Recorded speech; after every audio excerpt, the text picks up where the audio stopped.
നമസ്കാരം.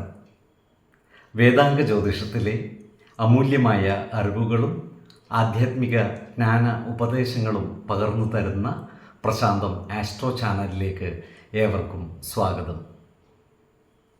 ഈ ചാനൽ ഇതുവരെയും സബ്സ്ക്രൈബ് ചെയ്യാത്തവർ ഇപ്പോൾ തന്നെ സബ്സ്ക്രൈബ് ചെയ്യുക. നോട്ടിഫിക്കേഷൻ ലഭിക്കുന്നതിനായി ബെൽ ബട്ടൺ അമർത്തുമല്ലോ. ഒപ്പം ചാനൽ ലൈക്ക് ചെയ്യുക, ഷെയർ ചെയ്യുക, കമൻറ്റ് ചെയ്യുക. കൊല്ലവർഷം 1199 എടവ സംക്രമം ആയില്യം നക്ഷത്രത്തിലാണ്. എടവം 1-ാം തീയതിയിലെ ഗ്രഹനില അനുസരിച്ച് മേടം രാശിയിൽ ബുധനും ശുക്രനും, എടവത്തിൽ സർവേശ്വരകാരകനായ വ്യാഴവും ആദിത്യനും, കർക്കിടകത്തിൽ ഗുളികനും, ചിങ്ങം രാശിയിൽ ചന്ദ്രനും, കന്നിയിൽ കേതുവും, കുംഭം രാശിയിൽ ശനിയും, മീനത്തിൽ കുജനും രാഹുവും സ്ഥിതി ചെയ്യുന്നു. ആയില്യം നക്ഷത്രത്തിൽ ജനിച്ചവർക്ക് എടവമാസം പൊതുവെ ഗുണഫലങ്ങൾ കൂടിയിരിക്കും. ഈ നക്ഷത്രക്കാർക്ക് കർമ്മ മേഖലയിൽ ഉണ്ടായിട്ടുള്ള തൊഴിൽ തടസ്സങ്ങളും മറ്റും പരിഹരിക്കപ്പെടുന്നതാണ്. തൊഴിലിടങ്ങളിൽ സഹപ്രവർത്തകരുടെ പരിപൂർണ സഹകരണം ലഭിക്കുന്നതുമാണ്. ഫാക്ടറികളിലും മറ്റും ജോലി ചെയ്യുന്നവരുടെ ആനുകൂല്യങ്ങൾ പുനഃസ്ഥാപിക്കപ്പെടുകയും വരുമാനത്തിൽ വർധനവ് ഉണ്ടാകുന്നതുമാണ്. ഈ നക്ഷത്രക്കാർക്ക് പാരമ്പര്യമായി അവകാശമുള്ള വസ്തുവകകളുടെ രേഖകൾ കൈവശം വന്നു ചേരുവാനുള്ള സാധ്യതകൾ കാണുന്നുണ്ട്. ഇത്തരം കുടുംബ രേഖകൾ കൈമാറ്റം ചെയ്യാതെയും നഷ്ടപ്പെടാതെയും സൂക്ഷിക്കുകയും വേണം. ഈ നക്ഷത്രക്കാരുടെ സന്താനങ്ങളുടെ വിവാഹ കാര്യത്തിൽ തീരുമാനമാകുന്നതാണ്.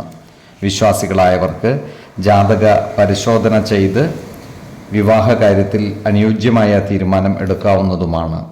നക്ഷത്രപ്പൊരുത്തം, പാപസാമ്യത, കുജദോഷം, ദശാസന്ധി ദോഷം, മനപ്പൊരുത്തം, മറ്റു കാര്യങ്ങൾ എന്നിവ കൂടി പരിഗണിച്ച് ഉചിത തീരുമാനമെടുക്കാവുന്നതാണ്. എന്നാൽ കടുത്ത പ്രണയമുള്ളവർക്ക് മനപ്പൊരുത്തം മാത്രം പരിഗണിച്ച് ഗാന്ധർവ വിധി പ്രകാരം വിവാഹിതരാകാമെന്ന് ആചാര്യ മതവുമുണ്ട്. ഓഹരി വിപണികളുമായി ബന്ധപ്പെട്ട് പ്രവർത്തിക്കുന്നവർക്ക് നഷ്ടം വന്നു ചേരുവാനുള്ള സാധ്യതകൾ കാണുന്നുണ്ട്. അതിനാൽ പുതിയ നിക്ഷേപങ്ങൾ നടത്തുമ്പോൾ അതീവ ജാഗ്രത പാലിക്കേണ്ടതുമാണ്. കുടുംബത്തിലെ ഗുരുജനങ്ങളുടെ വിയോഗം ഈ നക്ഷത്രക്കാരുടെ മനസ്സിനെ അസ്വസ്ഥമാക്കുവാൻ ഇടയുണ്ട്. ഇത്തരം സന്ദർഭങ്ങളിൽ മാനസിക പിരിമുറുക്കം ഒഴിവാക്കി സമചിത്തതയോടെയും ആത്മവിശ്വാസത്തോടെയും മുന്നേറുവാൻ പരിശ്രമിക്കേണ്ടതുമാണ്.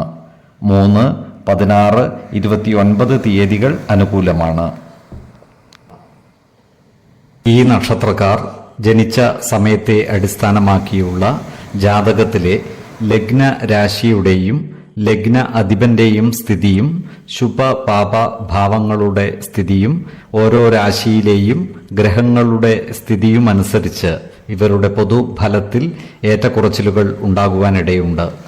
കുടുംബ ദേവതകളെയും ഇഷ്ടദേവതകളെയും ഉപാസിക്കുന്നത് ഇവർക്ക് ആയുരാരോഗ്യ സൗഖ്യമേകും. ഇഷ്ടദേവതാ മന്ത്രം 108 തവണ ദിനംതോറും ലിഖിത ജപം ചെയ്തു വരുന്നത് ഇവർക്ക് സർവ ഐശ്വര്യങ്ങളുമേകും. നല്ല വ്യക്തി സാധനകളോടെയും ഉപാസനകളോടെയും മുന്നേറിയാൽ സർവേശ്വരാനുഗ്രഹത്താൽ ഇവരുടെ സർവകാര്യങ്ങളും മംഗളകരമാകും. നന്ദി, നമസ്കാരം. ജ്യോതിഷരത്നം പ്രശാന്ത് കണ്ണോം.